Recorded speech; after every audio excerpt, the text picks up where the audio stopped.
హిందూ బంధువులందరికీ జై శ్రీరామ్. నిత్యం మేము క్రైస్తవుల మీద ముస్లింల మీద హిందువులకి అవగాహన కల్పించేలా వీడియోలు చేస్తూ ఉంటే చాలామంది హ్యాపీగా ఫీల్ అవుతున్నారు. చాలామంది నిజాన్ని తెలుసుకుని స్వధర్మానికి తిరిగి వచ్చేవాళ్ళు వస్తున్నారు. పరాయి మతాల్లోకి పాషండ మతాల్లోకి మారాలి అనుకున్న ఆలోచన ఉన్నవాళ్ళు ఆగిపోతున్నారు. అక్కడి వరకు సంతోషం. కానీ ఈ పాషండ మతాల తెలివి ఎంత క్రౌర్యంతో కూడుకుని ఉంటుంది అంటే, వాళ్ళ మోసాల్ని మనం ఏవైతే బయట పెడుతున్నామో ఆ మోసాలకి కౌంటర్గా మరొక మోసాన్ని సిద్ధం చేసుకోవటం కోసం ఎప్పుడో బీజాలు వేసేసి ఉంచారు. ఆ బీజాలు ఇప్పుడు వృక్షాలుగా మారి వాళ్ళకి నీడనిస్తూ ఉన్నాయి. ఇవన్నీ మేము చెప్తూ ఉంటే చాలామంది అదేంటి సాటి హిందూ సంస్థల మీద మీరు ఇలాంటి తప్పుడు ఆరోపణలు ఎందుకు చేస్తున్నారు అంటూ మమ్మల్ని ఎదురు ప్రశ్నిస్తున్న వాళ్ళు ఉన్నారు. ఇంకొంతమంది అయితే మమ్మల్ని బూతులు తిడుతున్న వాళ్ళు కూడా ఉన్నారు. అరే మీరు ఎన్ని చేసినా ఏం చేసినా మేము నిజాలు చెప్పడం మానం. ఇప్పుడు మీకు తాజాగా ఒక ఉదాహరణ చూపించడానికి మాత్రమే ఇక్కడికి వచ్చా. ఈ ఆధారాలు చూపించిన తర్వాత కూడా ఇంకా ఏబేబే లేదండి వీళ్ళంతా బంగారాలండి సింగారాలండి అని చెప్పేసి సుద్దపూస కబుర్లు కనుక చెప్పేలాగా ఉంటే మిమ్మల్ని ఎవడో బాగు చేయలేడు.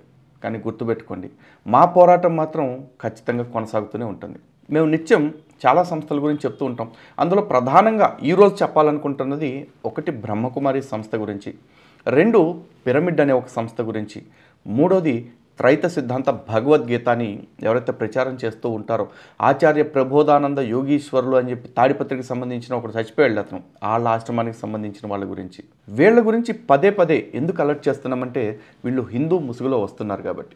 ముందుగా ఒక్కసారి బ్రహ్మకుమారి సంస్థ వాళ్ళు వాళ్ళ యొక్క ప్రసంగాలలో ఏ విధంగా పరాయి మతాల గురించి, పరాయి మతాల వాళ్ళని దేవుళ్ళు అని చెప్పడం గురించి ప్రచారం చేస్తున్నారో మీరే చూడండి. ఈ వీడియో ఒకసారి చూడండి.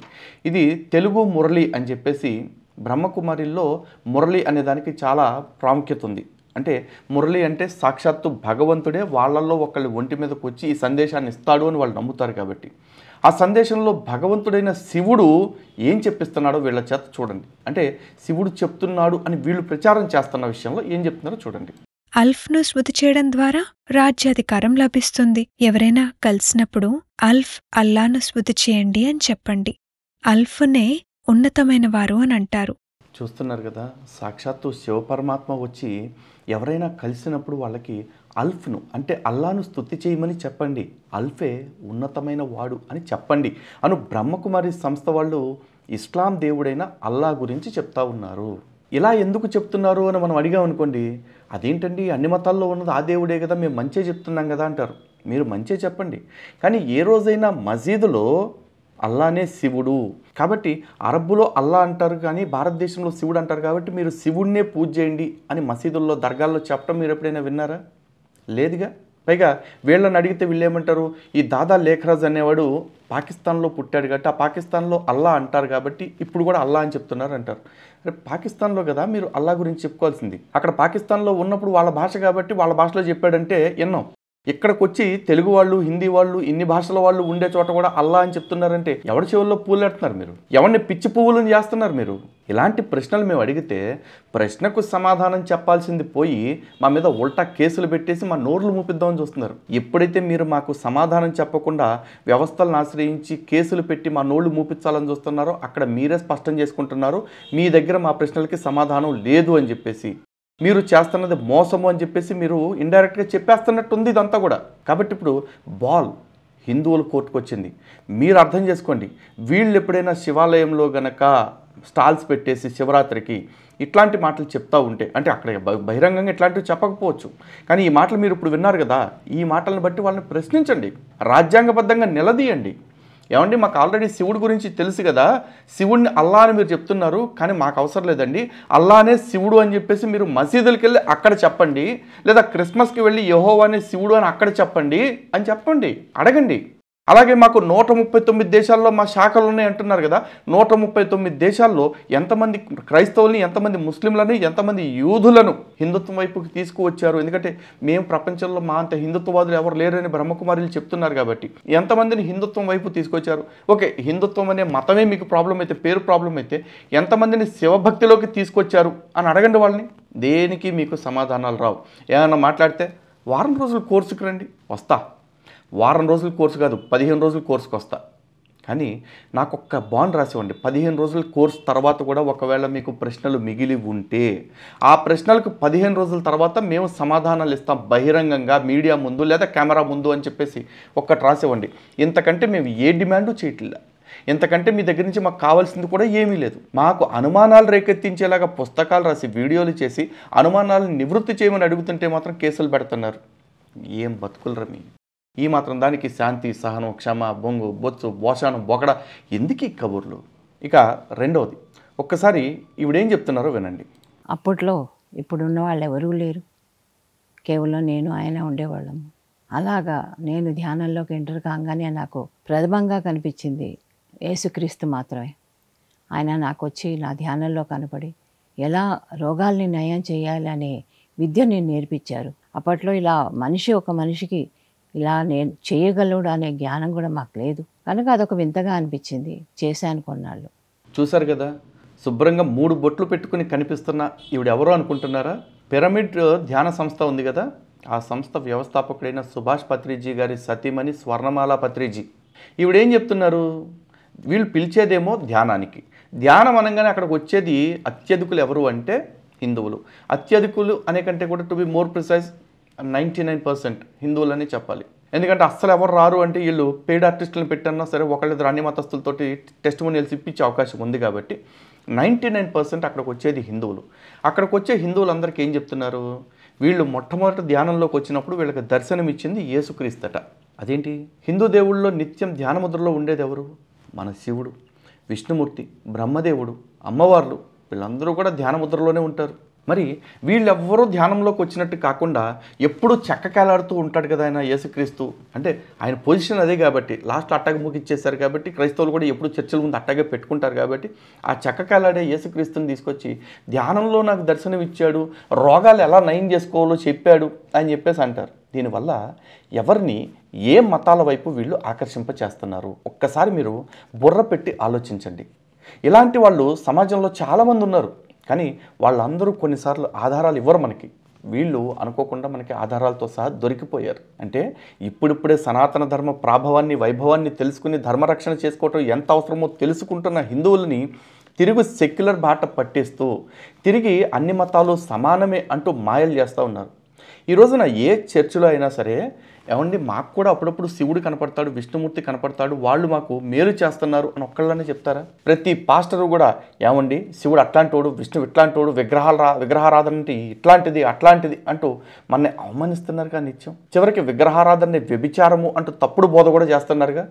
మరి ఈ విగ్రహారాధనని వ్యతిరేకించే ఈ మతాలు ఎవరైతే ఉన్నారో, అంటే ఈ సంప్రదాయాలు ఎవరైతే ఉన్నారో వీళ్ళందరూ ఎందుకు హిందువులనే టార్గెట్ చేస్తున్నారు? ఎందుకంటే హిందువులు మాత్రమే అమాయకంగా వీళ్ళకి లొంగిపోతూ ఉన్నారు కాబట్టి. వీళ్ళందరూ కోరుకునేది కూడా ఏంటంటే భాష. అంటే మనం కూర్చుని చాలా సౌమ్యంగా, అంటే కోసేది కూడా బంగారపు కత్తితో కోస్తున్నాం కదా అని వీళ్ళు చెప్పుకోవటం. కత్తి బంగారపుదైనా సరే కుత్తుకు తెగిపోతుందా లేదా ఇది గుర్తుపెట్టుకోండి. మాటలు మెత్తగా చెప్తున్నంత మాత్రాన అన్ని మంచివి అవ్వాలని రూల్ లేదు. కాబట్టి ఈ బ్రహ్మకుమారి సంస్థల విషయంలో కానీ లేకపోతే ఇట్లాంటి పిరమిడ్ లాంటి సంస్థల విషయంలో కానీ హిందుత్వవాదులు అప్రమత్తం అవ్వండి. ప్రాథమిక సమాచారాన్ని ఇవ్వటం నా బాధ్యత, నేను ఇస్తున్నా. కానీ ఇలాంటి వాళ్ళ నుంచి లోకల్గా ఉంటున్న వాళ్ళే కాపాడుతూ ఉండాలి. ఎందుకంటే క్షేత్రస్థాయిలో చాలామంది వర్క్ చేస్తూ ఉన్నారు. నేను క్షేత్రస్థాయిలోకి ప్రతిసారి నేరుగా రాలేకపోవచ్చు. కాబట్టి నా హిందూ బంధువులందరికీ నేను ఇస్తున్న సమాచారం ఇది. ఈ సమాచారాన్ని దయచేసి మీరు చూడండి, చూసి ఇంకా మీ చుట్టుపక్కల ఉండే ప్రతి ఒక్కరికి తెలిసేలాగా చేయండి. ఈ రోజున క్రైస్తవులు, ముస్లింలు మనకు వ్యతిరేకంగా పనిచేస్తున్నారని, మనకి ధర్మంలోంచి ధర్మభ్రష్టత్వం పొందిస్తున్నారు హిందువులని మనకు అర్థమవుతోంది. కానీ వీళ్ళంతా అనుకూల శత్రువులు. మనతో ఉంటూ, మనలోనే ఉంటూ మన వాళ్ళని మోసం చేస్తూ ఉంటారు. మరి వీళ్ళ గురించి ఎవరికి అర్థమయ్యేలాగా చెప్పాలి? దయచేసి ఆలోచించి జాగ్రత్తగా అడుగులు ముందుకేయండి. ఇక మూడోది అత్యంత ప్రమాదకరమైనది చూపించాలి. ఒక్కసారి వీడియోస్ చూడండి.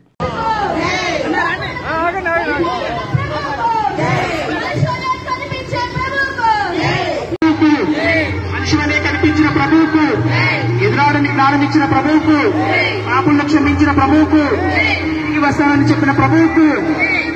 చూసారు కదా ఈ వీడియోలో. ఇది చూసి చాలామంది ఏమనుకుంటారంటే పాపం క్రైస్తవులు వాళ్ళు ఊరేగింపు ఏదో చేసుకుంటున్నారు, మనకేంటి నొప్పి అనుకోవచ్చు కదా. కానీ మళ్ళీ ఒకసారి జాగ్రత్తగా చూడండి.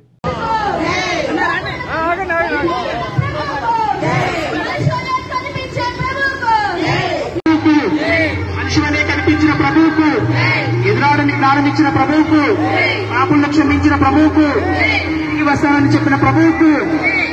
వీళ్ళంతా క్రైస్తవులు కాదండి. త్రైత సిద్ధాంత భగవద్గీత ఏదైతే త్రైత శకం అనే ఒక సంస్థ ఉందో ఆ సంస్థకి సంబంధించిన అనుయాయులు. వాళ్ళ నుదుటను బొట్టు చూశారు కదా, ఒక ఇడ్లీ పాత్రలు ఇట్లా పెట్టినట్టు వరుసలో, అంటే ఎట్లాగో ఒక సింబల్ ఎట్లా ఉందని చెప్పడం అర్థం కాక అలా చెప్తున్నా. 3 ఇడ్లీ పాత్రలు 4 ఇడ్లీ పాత్రలో ఉంటాయి చూడండి రేకులు, అవి పెట్టినట్టు ఉంటాయి అనమాట. దానికి కొంచెం బోర్లు ఇచ్చినట్టు దాన్ని వీళ్ళు ఏదో త్రైత బొట్టు అని చెప్పేసి చెప్తా ఉంటారు. వీళ్ళ నుదుటను మరి అవి పెట్టి వీళ్ళు ఏమంటున్నారు, పాపాలను క్షమించిన ప్రభువుకో జై. ఏంద్రా ఒరే, మీరు ఎవడన్నా సరే నేరుగా యుద్ధం ఎందుకు చేయలేకపోతున్నారు హిందువులతోటి? మేము శంషేర్గా, మేము దర్జాగా హిందూ అని చెప్పుకుంటూ బతుకుతున్నాం. మీరెందుకురా ఇట్లా నపుంసకుల్లాగా వేషాలు వేసుకుని వస్తూ ఉన్నారు?